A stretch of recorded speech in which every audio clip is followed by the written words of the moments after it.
Hi, everyone. Welcome to Healthy Living for Your Brain and Body, presented by the Alzheimer's Association. I'm Carrie from Sonoma County Library. I'm an adult services librarian. I wanted just to let everybody know this event is being recorded and it'll be soon loaded up to the Sonoma County Library YouTube channel. It'll be available in a few days' time. Okay, I'm just going to go ahead and pass this along to the Alzheimer's Association team. And I think we're all really excited to know more about healthy aging. Thank you. Thank you, Carrie. Thank you so much for having us present for the Sonoma County Library today. Hi, everyone. My name is Han. I am the program assistant with the Alzheimer's Association in the North Bay. I will be your moderator today for this presentation. I am here to help facilitate questions for the presenter and assist you in any way that I can. I want to start off with saying we're going to be using the chat feature. And so if everybody can locate it, it's at the bottom of your navigation screen. It will hover. If you hover at the bottom, you'll find it. You can click chat, and that's where you can type in any questions that you have that will come up during the program. And we will break for questions so that the presenter can answer those for you.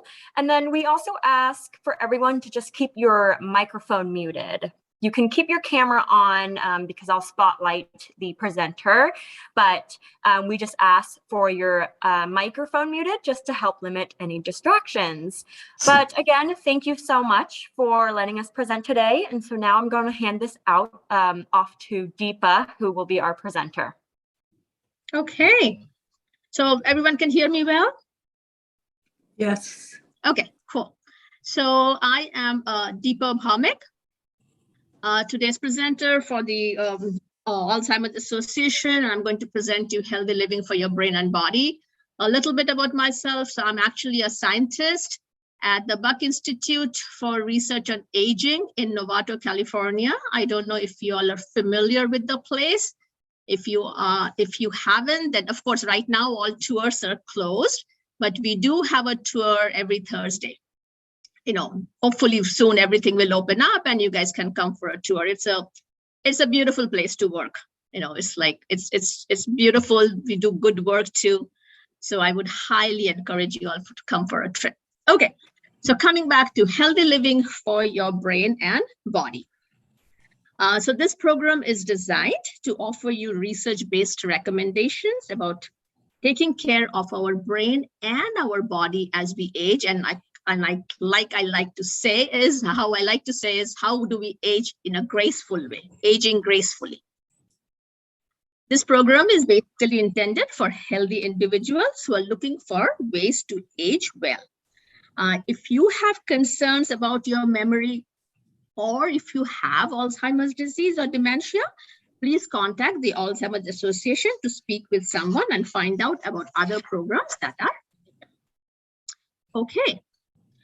So today's program, we are going to divide into 4 different sections.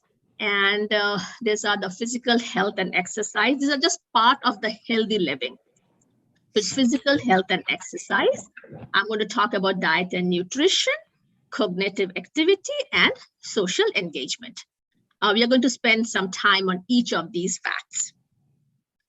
Okay, so now before I move on to talking about these 4 aspects, what I want to talk to you about is just like the factors that contribute about how human beings age. There are some ways in which we age that is common to all of us, right? Like older adults, for example, our hair typically turns gray, our skin wrinkles, and our eyes tend to focus less effectively while reading. As individuals, though, we each age in a different way. And the way we age is very highly dependent on the genes we have. Yet each genetically predisposed to age in a certain way.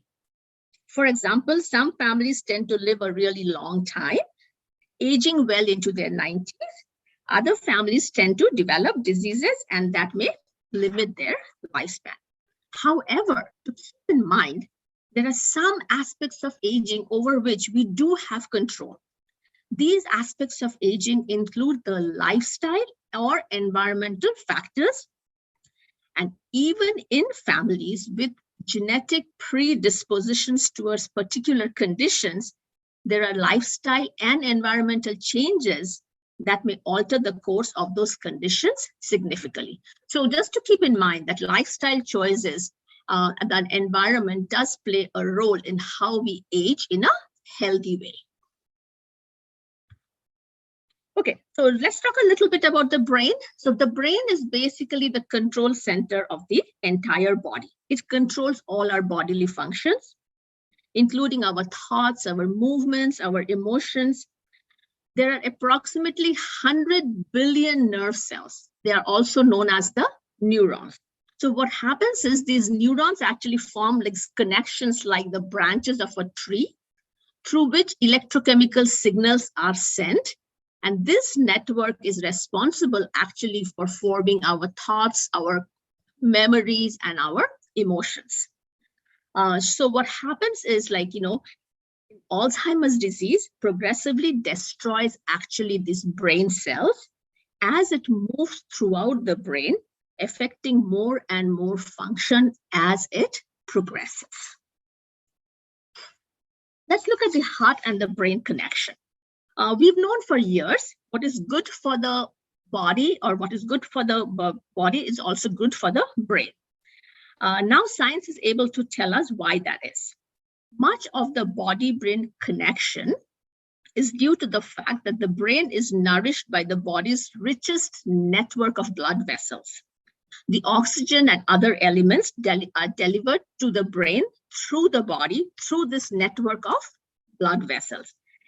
The bloodstream, each time our heart beats, 25% of the blood is being moved to the brain. So keeping that in mind, it's really good to keep a healthy body because that's actually a fuel for the brain. Okay, so before again move to the main topic of discussion today, I just want to tell you a little bit about Alzheimer's or dementia in general.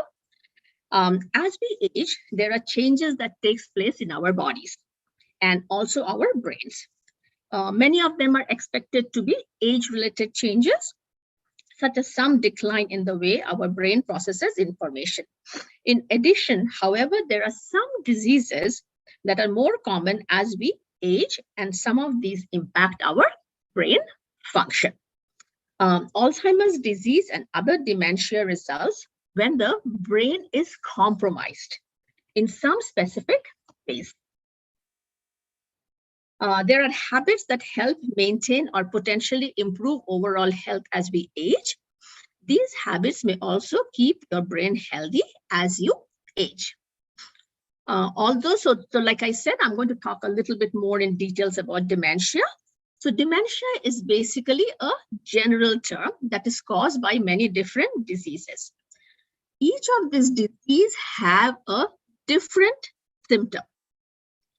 The symptoms of all of these diseases have one thing in common. All these different kinds of dementia, they have one thing in common, and that is they compromise the way the brain functions.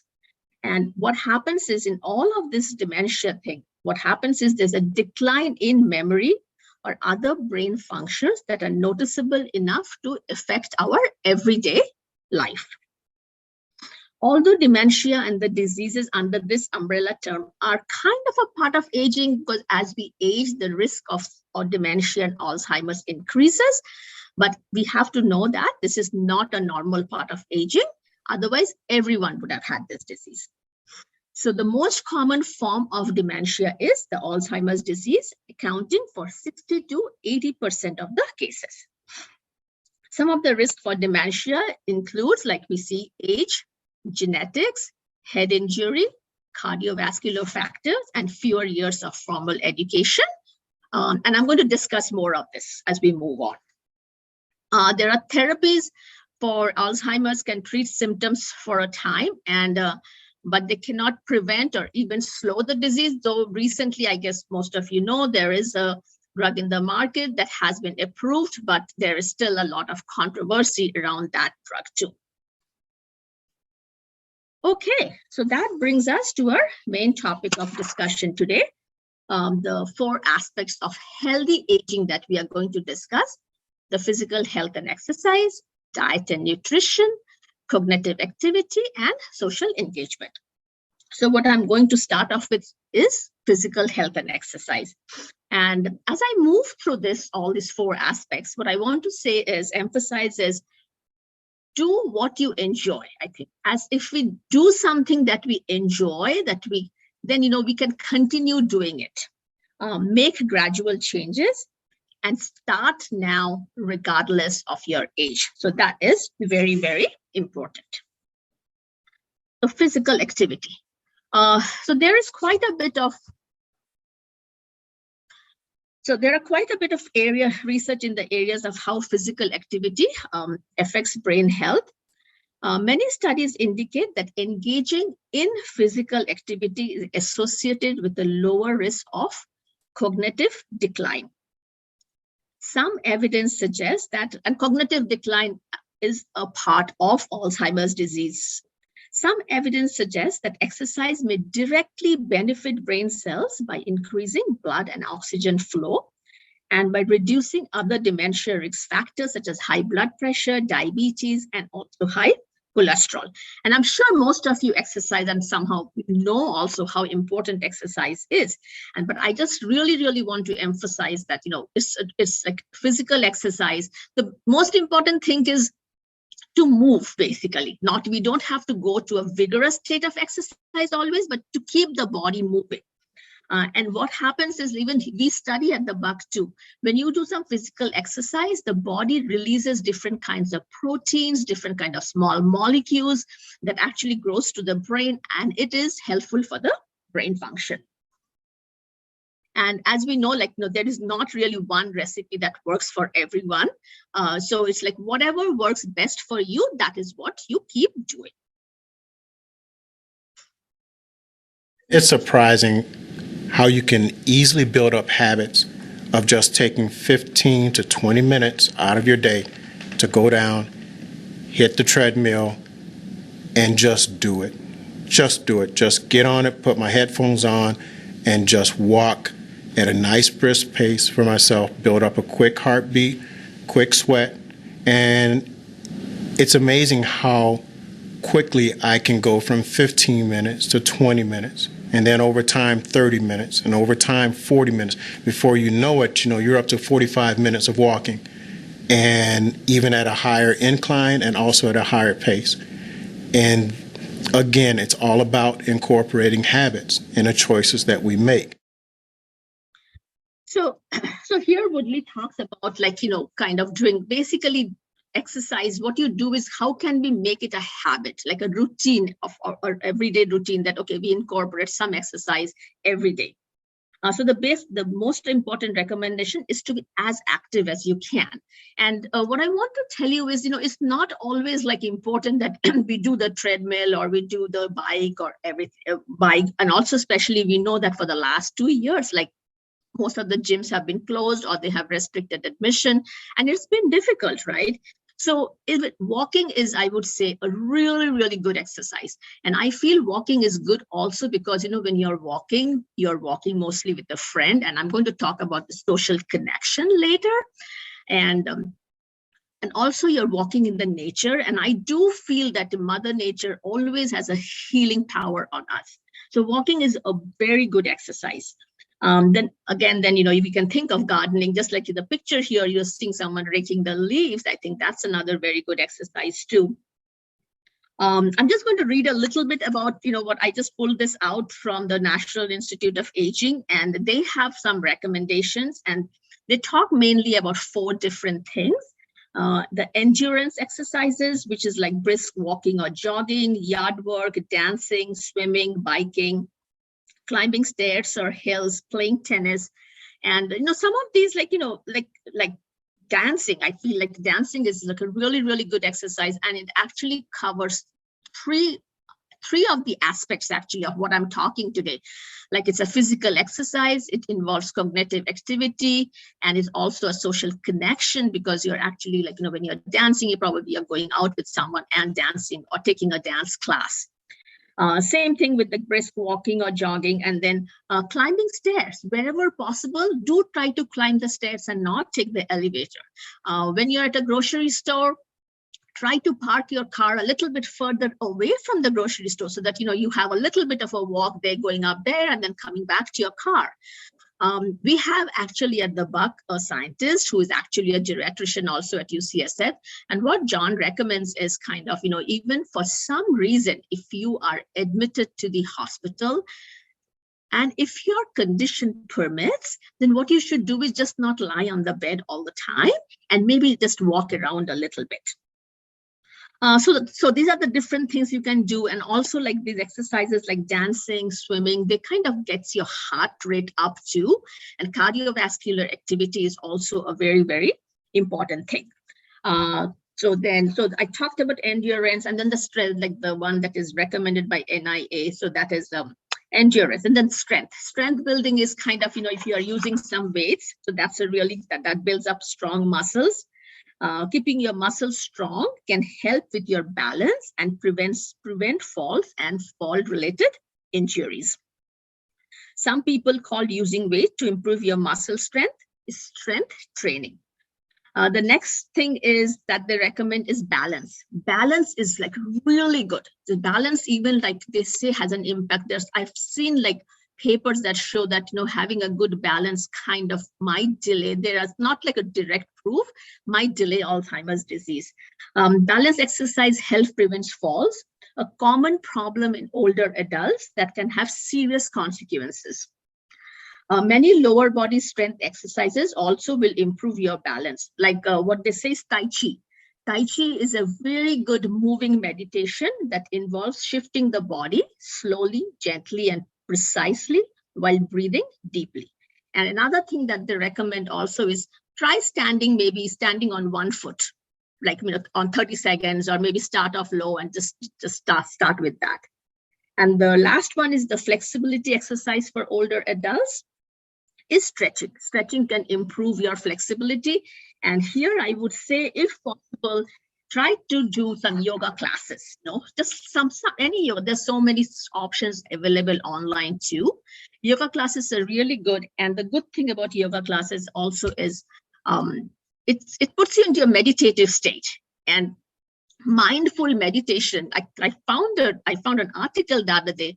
It was not like a huge lot of people, maybe with fewer people. They tried people who have like a mild cognitive decline, and mindful meditation really helped them recover from it. So mindful means just being present every moment on what you are doing, focusing on what you are doing every moment. So mindful meditation is also good. So there are really different kind of exercises that you can do to be active. And of course, very important is before you go into any kind of exercise regimen, it's best that you talk to your doctor and make sure that whatever you want to do is okay with your current health. Okay, the next thing is like to maintain good health is studies have found that smoking increases the risk of cognitive decline and may increase the risk of dementia. Additional benefits of stopping smoking include a lower risk of heart attack, stroke, and lung disease, better blood circulation, and avoiding exposing others to secondhand smoke. Alcohol has many effects. Although a glass or two of red wine is commonly thought to have health benefits, if you should not start drinking if you don't already do so. And excessive drinking can have severe consequences like slow or impaired communication among brain cells, fuzzy memory and drowsiness, long-term change in balance, memory, emotions, can be a high contributor to falls, and can react negatively with many medications, leading to potentially dangerous or even life-threatening consequences. Okay, so then the next aspect is get adequate sleep. I cannot more emphasize on the fact of how important a good night's sleep is to kind of get us rejuvenated for our next day. And a good night's sleep, I think what I like to say is, it's best that before we go to bed, we listen to some calming music or reading something that calms our mind. It's not a good idea to go to bed with an agitated mind, like, watch something on TV or read something that kind of, puts our mind in an unrest situation, right? Because there's so much going on around us, right? So kind of before going to bed, we make it a point that, okay, I'm not going to shut myself off from all of this and read something peaceful or listen to some nice music so that, I can have a good night's sleep. Then the next thing is avoiding head injury. Head injuries and falls can contribute to physical and cognitive difficulties. Be sure to wear a helmet when riding a bike or playing sports that could involve a head injury. Managing stress. I think exercise is a very, very good stress reliever. I have friends, I myself too, when it's like it's been a very busy day at work. I go, I walk, or I just climb up and down the stairs in my own house. And kind of, it just really, really helps for the stress level to go down. Or when you're stressed, just call someone, talk to that person. So try to get rid of your stress.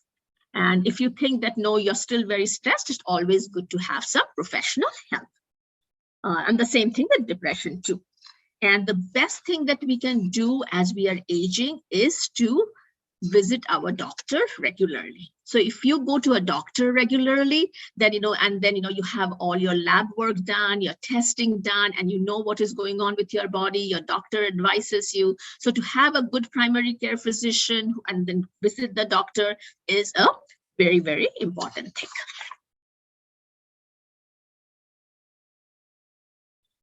Okay, then I'm just going to, the next thing that we're going to look into is growing evidence suggests that many factors that increase the risk of heart disease and stroke may also increase the risk of dementia.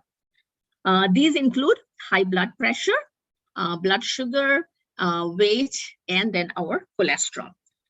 Research has shown that an increase in the risk of cognitive decline and dementia among individuals with diabetes.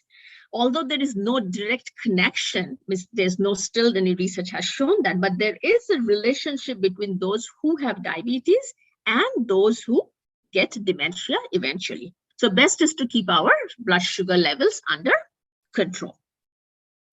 Studies have also found that midlife obesity may be associated with an increased risk of dementia. Research done on treatment to reduce midlife hypertension, that is the blood pressure, suggests that they may also reduce the risk of cognitive decline. There is no really good relationship about studying about cholesterol levels and dementia, but we do know that we need to keep our cholesterol levels under control to have a healthy heart. And if it is good for the heart, it has to be good for the brain.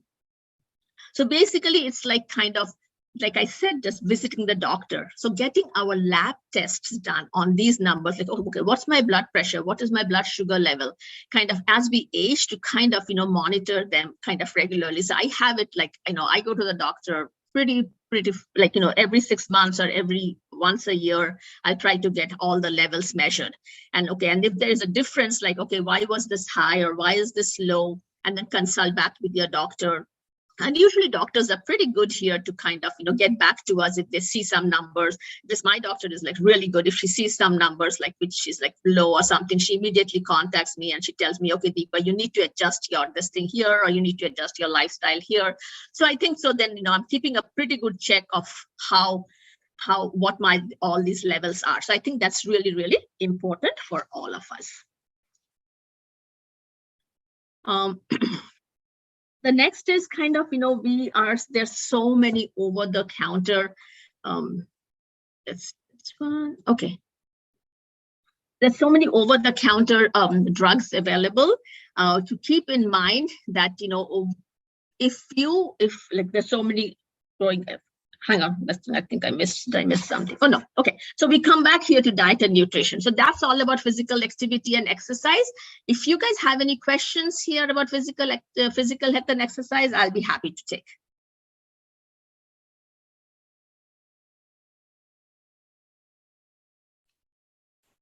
There is No question in the chat. Again, if you have any questions during the program, please do type them in the chat. If you need help locating the chat, it is again at the bottom where you see a little chat bubble and it says chat, and then just type in your message and hit enter. Thank you, Deepa. Okay, all right. So I'm going to then move on to the next aspect. So the next aspect that we are going to talk about is diet and nutrition. We know that a healthy fueling of the body is beneficial for proper brain functioning, but there are many different opinions about what is the best way to eat healthy to maximize our health. And really, if we really look around, there are like so many different diet options these days, and everyone kind of comes up with their own this thing. Oh, this is good for this reason, and that's good for this reason. And there's a lot of research being done too. But research has shown that the connection between diet and Alzheimer's disease is like even very recently I saw 2 articles, and they kind of are emphasizing on 2 different kinds of diets. So one is known as the DASH diet. The DASH diet means dietary approaches to stop hypertension, and the other one is the Mediterranean diet. So they have kind of conducted these diets on many people. I think I pulled out, so the DASH diet is mainly for hypertension and blood pressure, but even it has further benefits for Alzheimer's disease. So the DASH diet is a flexible and balanced eating plan. The studies show that the DASH diet lowers high blood pressure and improves levels of blood lipids, that is the fat in the bloodstream, which may reduce the risk of developing cardiovascular disease. Because the DASH diet is actually a very healthy way of eating, it offers potential health benefits besides lowering just the blood pressure. It includes reducing the risk of osteoporosis, cancer, heart disease, stroke, and of diabetes. And then there's the Mediterranean diet. So there was a very, very recent article I think I saw just last year, actually October. They did this diet, and they looked into what they did in this diet is they took the Mediterranean diet, and there are different hallmarks for aging. There are like 8 or 9 hallmarks for aging, and they kind of showed that the Mediterranean diet actually had a positive effect on each of these hallmarks of aging.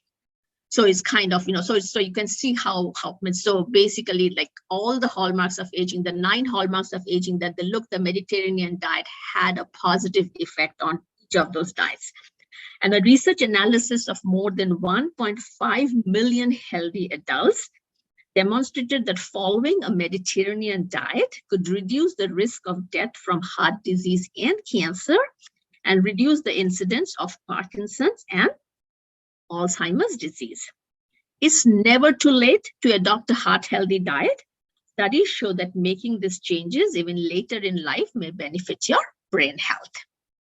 Foods that have been shown to lead to healthy aging would be fruits and vegetables, and in particular green leafy vegetables and berries, as well as limited intake of high-fat food items that you get through high-fat dairy and cheese and red meats, and also healthy vegetable oils.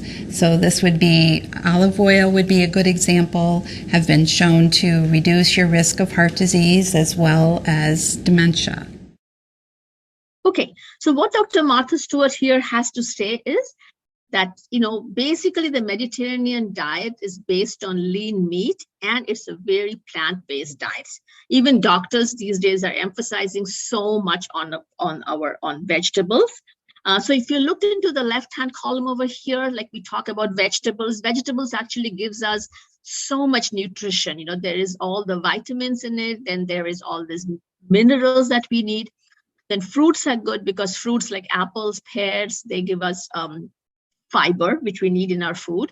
And then they also have the berries. The berries are really good. They have very high antioxidants in it. And as we age, we do need more antioxidants in our body. Nuts are good for omega-3 fatty acids, which is a good one. And then beans and whole grains gives us proteins as well as proteins and omega-3 fatty acids. Lean meats, fish and poultry are good enough. Fish like salmon, tuna, they're really good with omega-3 fatty acids.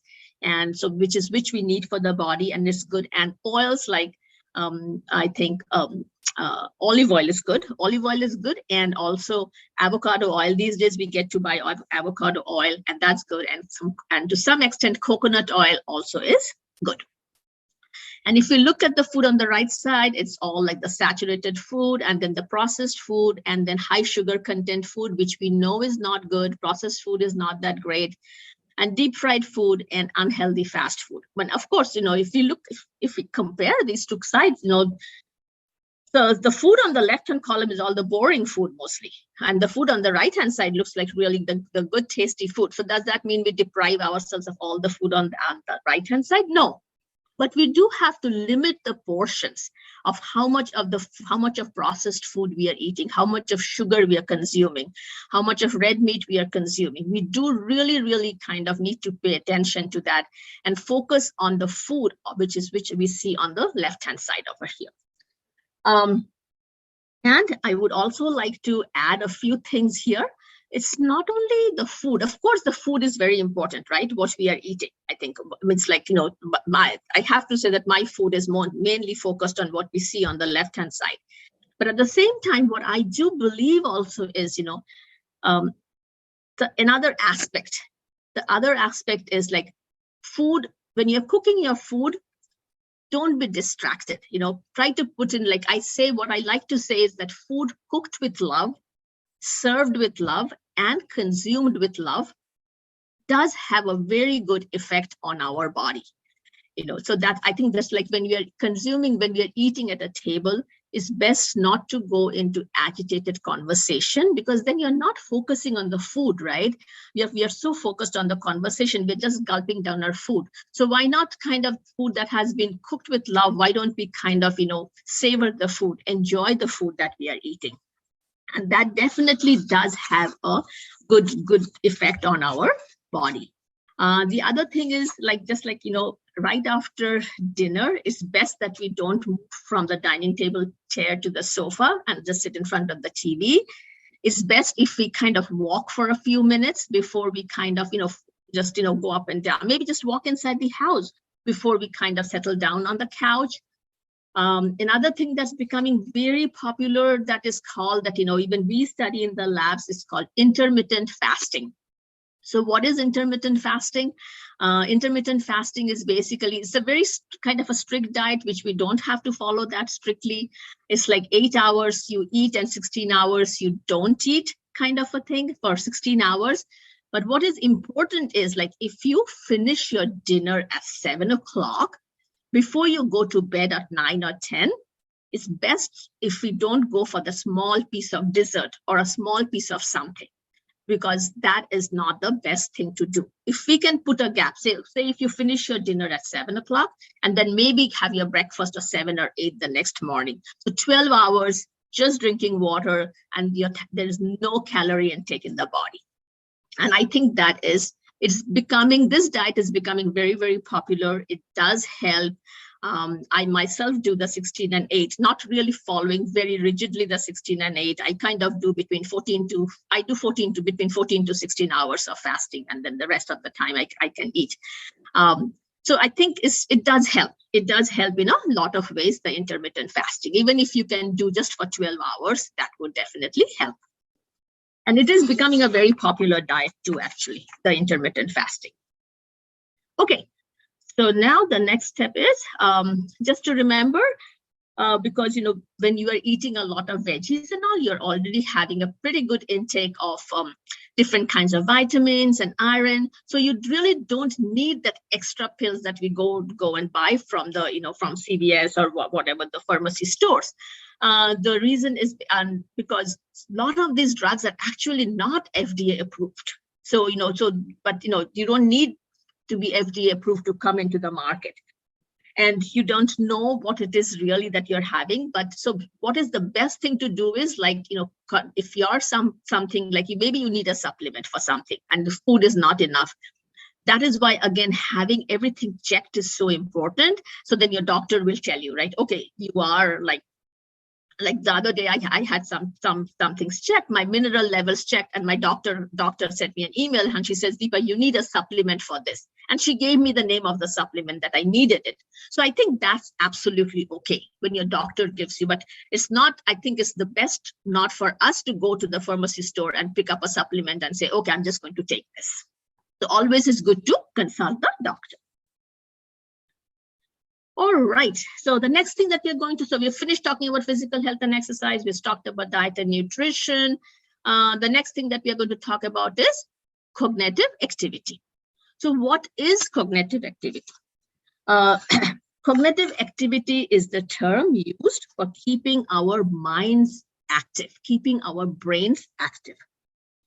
Anything that uses our brain in a challenging way is a cognitive activity and can possibly have short and long-term benefits for your brain.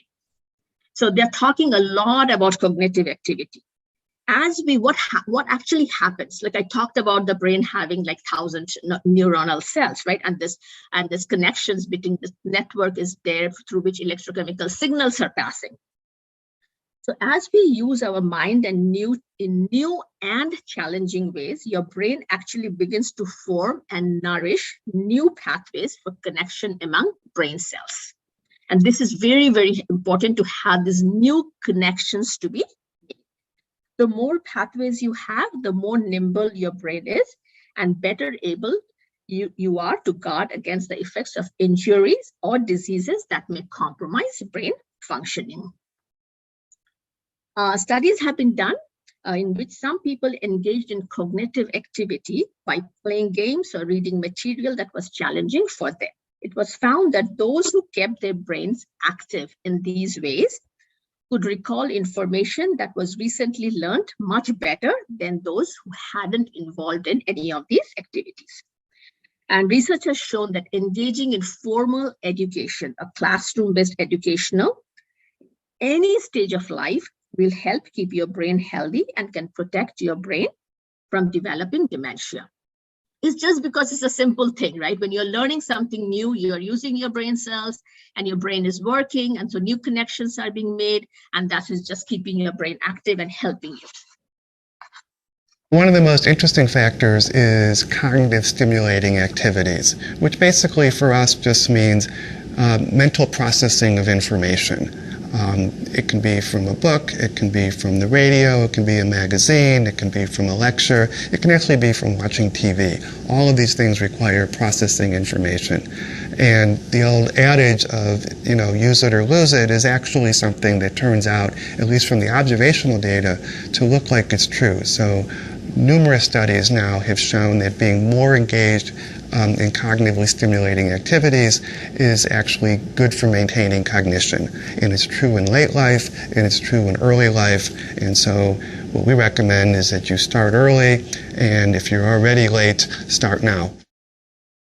Okay, so this was Dr. David Bennett talking. He's actually the director of the Rush Alzheimer's Disease Center in Chicago. And she's the one who talked about this cognitive activity right now. And so let's see what we can do. There are actually there's several things that can improve our cognitive activity and not really like difficult things. One simple thing that I say to everyone is this kind of, say like when we are driving our car.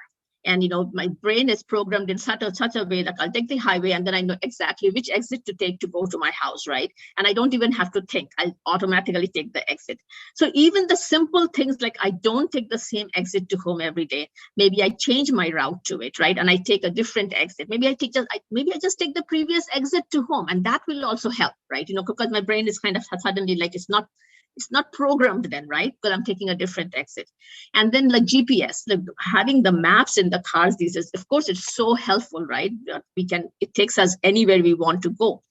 But then we again get so used to it, even for places that we are pretty familiar with, we tend to kind of use it so that, okay, I don't have to think. I can just do something like maybe I can talk to someone on the phone, and while like the map, it will guide me what exit to take. Let's not do that.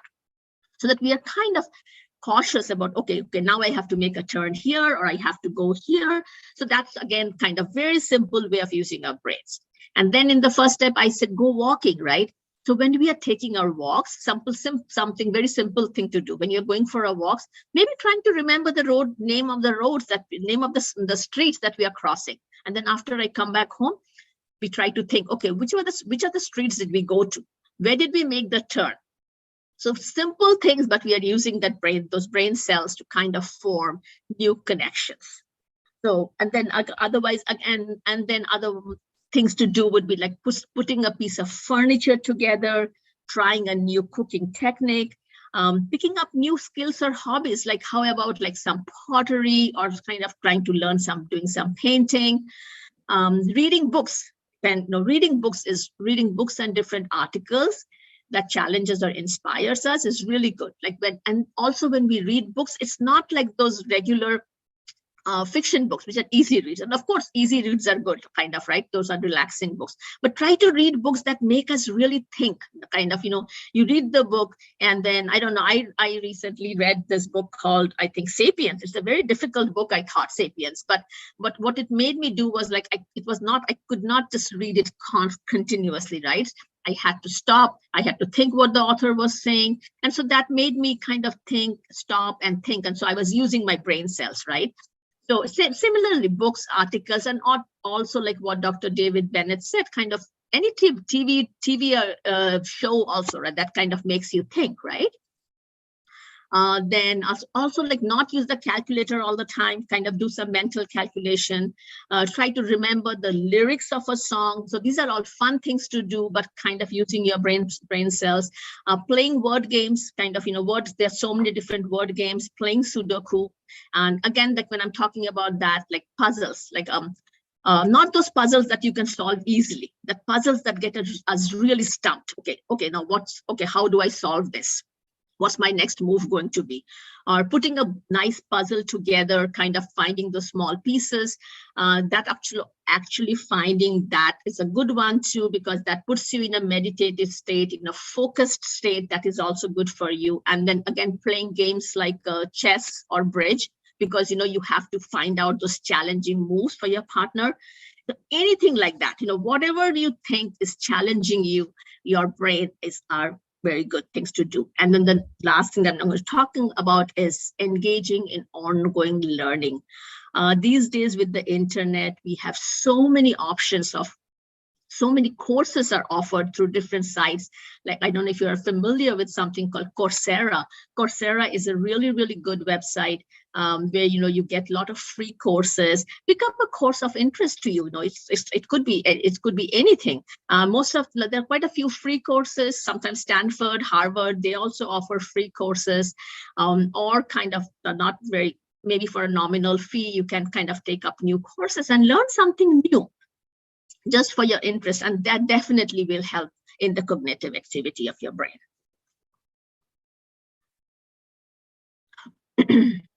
Okay, so that definitely brings us to the last area of our talk, and that's social engagement. As you can see, I get very passionate when I talk about all of these 4 aspects, just because I so believe with my research at Buck Institute and the way I live my life, I so believe in all of this, because I do feel that's helping me so much in leading a good, happy life, basically. And the social engagement is, again, a very, very big part. It's becoming very popular these days about social engagement being a part of healthy aging. There's not much research in this area. However, there's some research that indicates that connecting with others socially may benefit brain health and may actually delay the onset of dementia. Those who are engaged with other people also tend to have reduced rate of mortality and disability. Researchers aren't sure how, why, if social networks may help keep the brain resilient against Alzheimer's disease. Some scientists say that the traits that enable people to build and maintain friendships acts as a buffer against cognitive impairment. So regardless of the reason, for healthy aging, we know that people don't do well in isolation. And we know from the past 2 years, right, we have been kind of going through this isolation, and we are so tired and sick of it, and we really don't want this anymore, right? So when people are feeling good about their social networks, they tend to make healthier choices in other areas of their lives.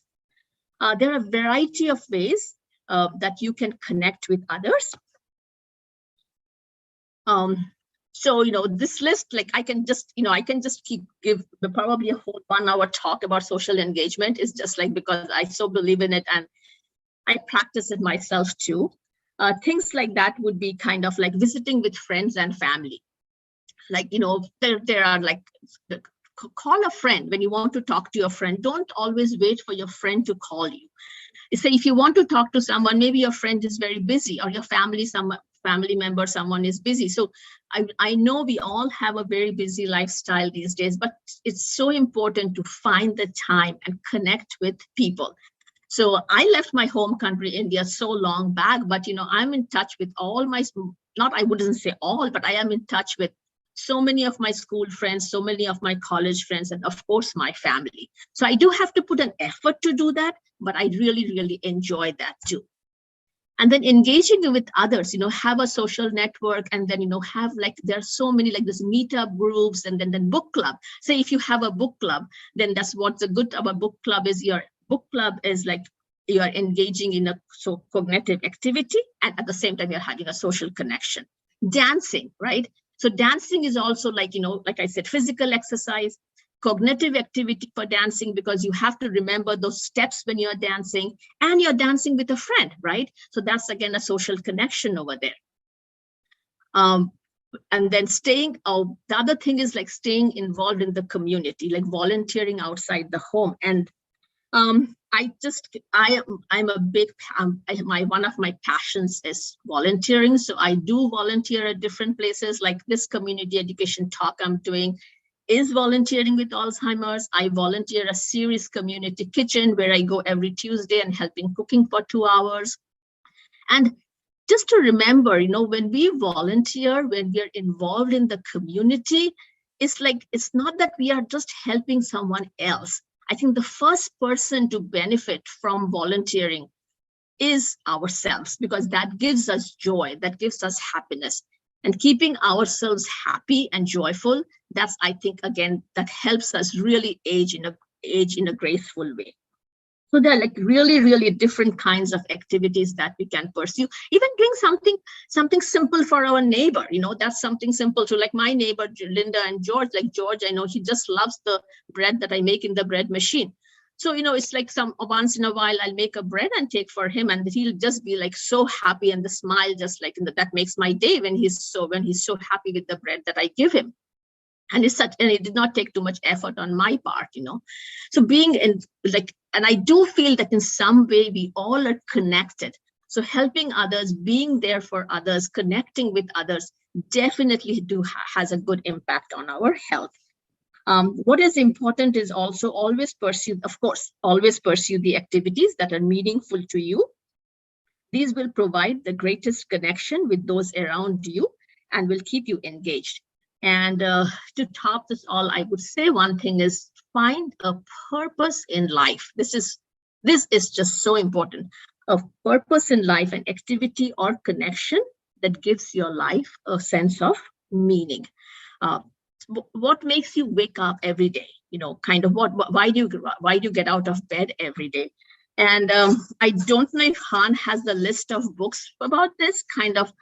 I kind of have recommended some books on this that I myself have. Some of them I have read. Like there is this book by Marta, Zaraska. The title itself is so beautiful. Growing Young: How Friendship, Optimism, and Kindness Can Help You Live Up to 100.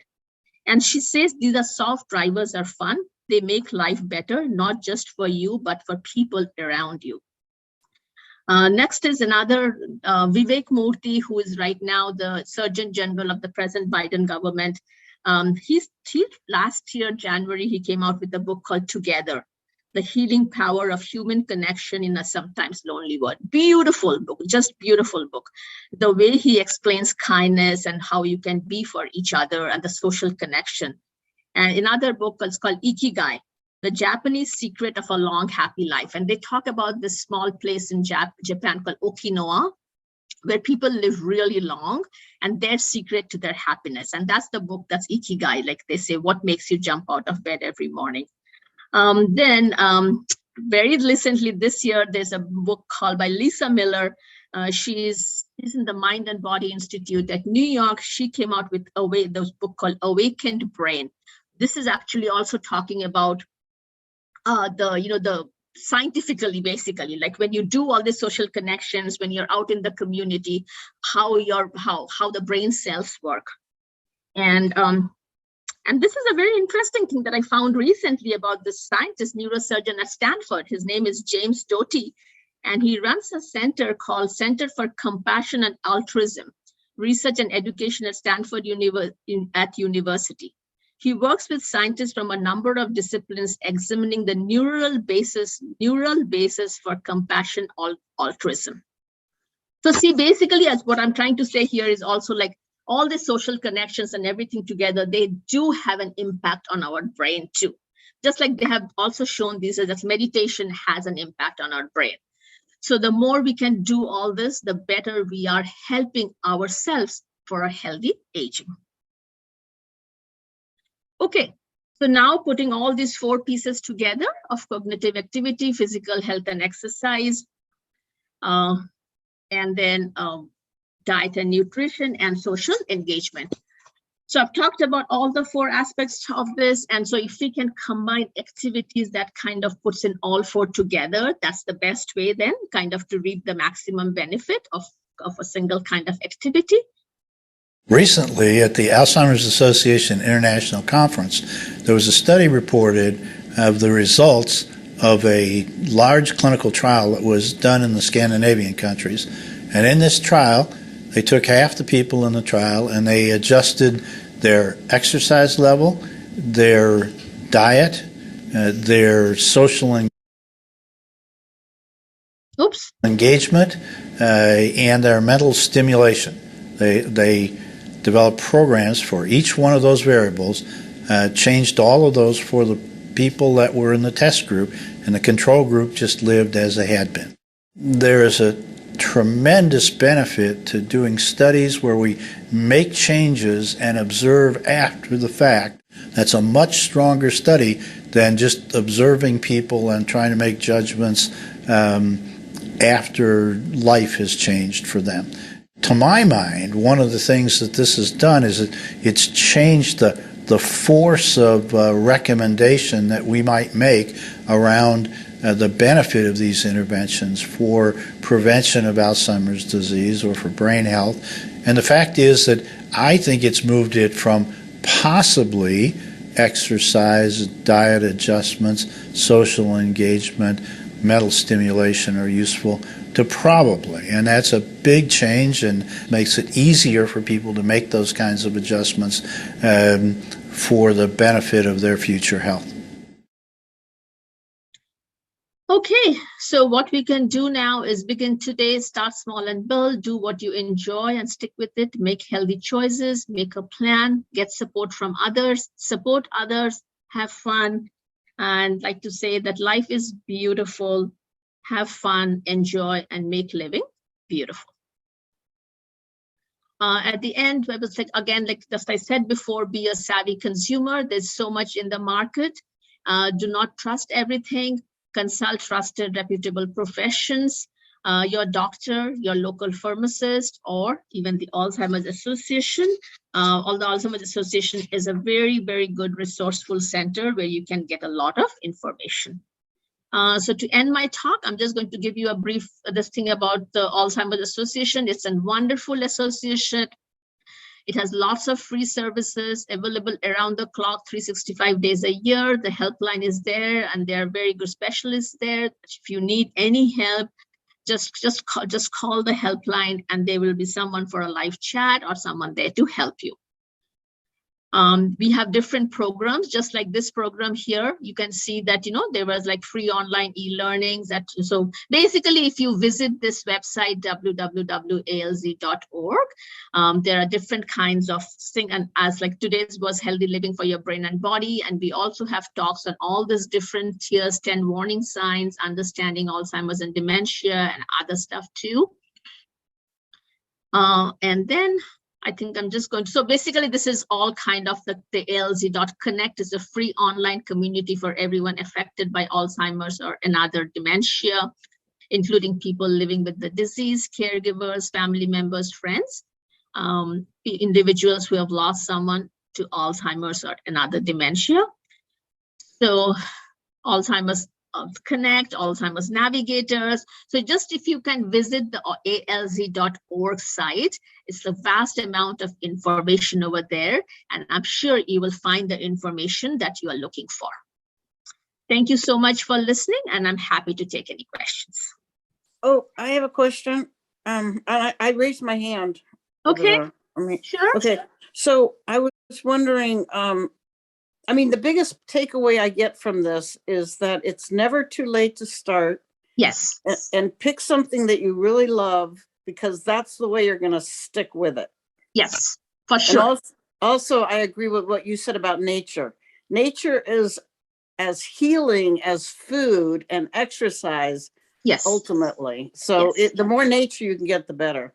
Yes. But I was wondering if it would be possible for you to make a list of those books and send them out in email. Actually, the list of those books, usually I think Lauren they usually have it. And then I just added the books. I think I added the Lisa Miller one. It just came out, The Awakened Brain. You know, it's a beautiful, I just heard a podcast the other day with the Rich Roll, I think he's the guy. And it's so beautiful. It talks about, I was just so carried away. It was the podcast which talks about spirituality, but in a way, you know, what it does, it's not, spirituality is different from religion, right? Spirituality is the way we lead our life. And it says that we have this nature in us of love, of kindness, of compassion. So we just have to understand that and connect with others that way. It's like when she was talking, it was just so resonating with me. It was such a beautiful one, actually, you know. So, and then they talk about the science behind it too. And the same thing with this James Doty, this center, I just came around it, the Compassion Center for Compassion and Altruism. Like, so basically they're now trying to make those connections that, you know, how our brain is affected when we have these qualities in us. And so it's like, we have these qualities, we just need to use them, give them out to help ourselves. Right. And help the world. And help the world, yes, that's what it is. Helping communities, helping the world, for sure. Deepa, I did add in the 2 other books you were talking about. Okay.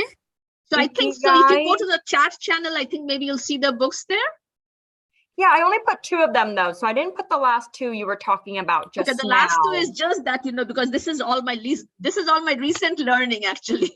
So it's not that the James Doty Center is not learning. So you have probably the Vivek Murthy's book Ikigai, right?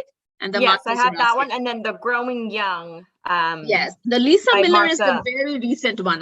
This book just came out, I think, The Awakened Brain. And then someone just asked,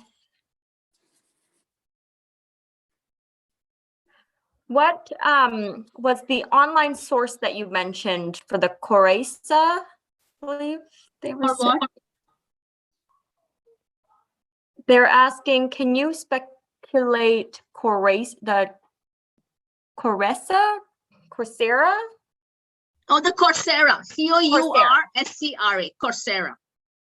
Yeah, this person wanted more information on that, that you mentioned about it. You know, if you just do Google and put Coursera on it, let me just see on my phone. I think it will come up. Let me just do Google and see. And then there is a comment from Carrie. She said that we can find those books for you at the library, Sonoma County Library, if anybody wants to rent them.